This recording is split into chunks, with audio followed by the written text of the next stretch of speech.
a través de una herramienta súper innovadora como es el portal geoestadístico. El Instituto Nacional de Estadística inaugura un nuevo tiempo en materia de difusión de la estadística oficial. Este portal aloja los datos que vos estabas anticipando que tienen que ver con el Directorio General de Empresas. Esto constituye un inventario anonimizado, por supuesto, de todas las empresas del país por departamento y por rubro y por tamaño, etcétera. Todo esto está disponible en el portal geoestadístico. Como muy bien decías, ya el departamento de Central con un 33%, luego la capital del país con un 19% y Alto Paraná con un 13%, engloban al 66% de todas las unidades económicas del país. También es importante decir que para que esté en el Directorio General de Empresas, tiene que ser una empresa formal, o sea, tiene que tener RUC, y si no tenemos este dato, nos vamos a los datos de la SED, siempre anonimizados y por rango de ingresos. Podemos decir así, por ejemplo, en la capital del país, que hay cerca de 54.000 unidades económicas, de los cuales 6.300 están en la industria, 19.000 están en el comercio, 28.000 están en el sector de servicios. El 47% de las unidades económicas o de las empresas formales en el país se dedican al sector terciario, al sector de comercio y demás. El departamento Alto Paraná concentra también una importante cantidad de empresas con 37.000, principalmente el comercio con 19.000 empresas, 12.000 en servicios y 5.000 en industria. Finalmente, el departamento central, que como todos sabemos es el departamento de mayor población en la República, registra 90.000 empresas formales activas, de los cuales 16.000 están en la industria, en el comercio 41.000 y 33.000 en el servicio. Estas son algunas de las muchas informaciones que podemos tener del Directorio General de Empresas.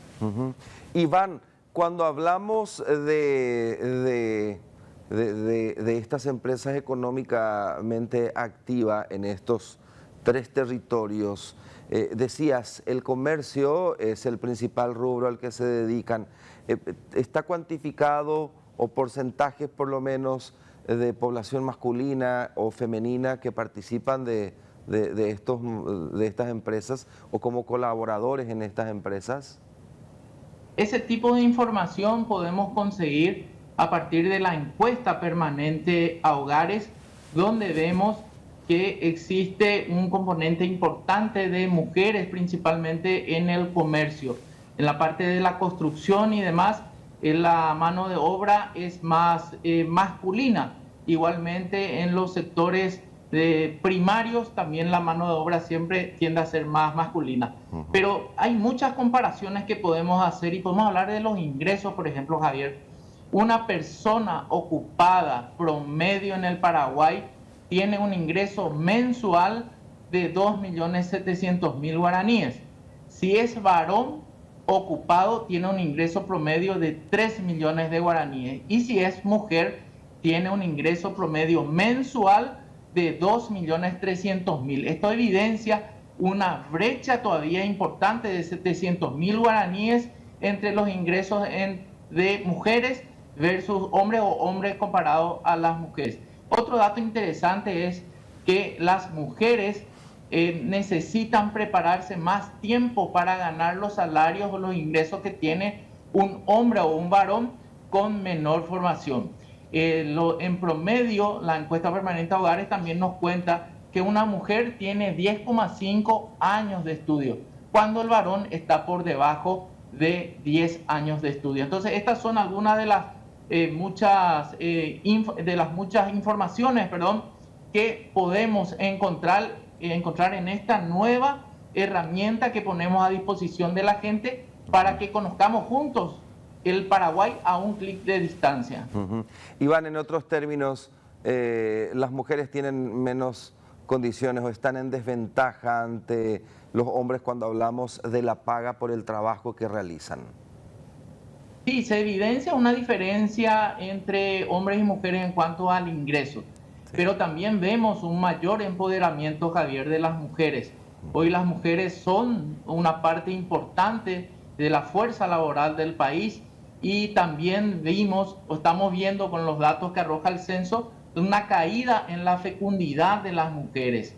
Esto por las campañas de educación sexual que ha tenido la población en las últimas décadas. También muchas mujeres deciden estudiar, postergar el nacimiento de su hijo. De hecho, que es una decisión de pareja, ¿verdad? Pero los nacimientos son postergados. En la década de nuestras abuelas, bisabuelas, tenían las mujeres durante toda su vida fértil en promedio 5 o más hijos. Hoy eso no pasa de 2,3 en promedio hijos por mujer en edad fértil, Javier. Iván, para cerrar un poco y agradecerte todo este cúmulo de datos que nos compartís, porque tiene que ver con aquello que se puede utilizar para la elaboración de políticas públicas y para que también las empresas hagan un testeo de cómo tienen que seguir moviéndose. Cuando hablamos de empresas económicamente activas, estamos hablando de un movimiento anual específico de cuánto dinero en facturación principalmente. Esos datos no los manejamos nosotros, son generados a partir del Banco Central del Paraguay, pero todos conocemos que la economía paraguaya ronda un PIB de 40.000 millones de dólares. En otros términos, podemos decir que estas empresas son micro, pequeñas y medianas y también grandes. ¿Está diversificado esto o es muy específico? Sí, del total de 276.000 empresas formales y activas que tenemos en el Directorio General de Empresas, las microempresas, o sea, de 1 a 10 personas ocupadas, son 260.000. Bien. Las pequeñas, que son de 11 a 30 personas ocupadas, son 8.600. Las medianas, que son de 31 a 50 personas ocupadas, son 2.500. Las grandes, que son más de 51, son 3.000 empresas aproximadamente. Bien. Si incluyésemos todas las micro, pequeñas, las MIPYMES, digamos, formales e informales, estaríamos en torno a 750.000 unidades económicas aproximadamente. Perfecto.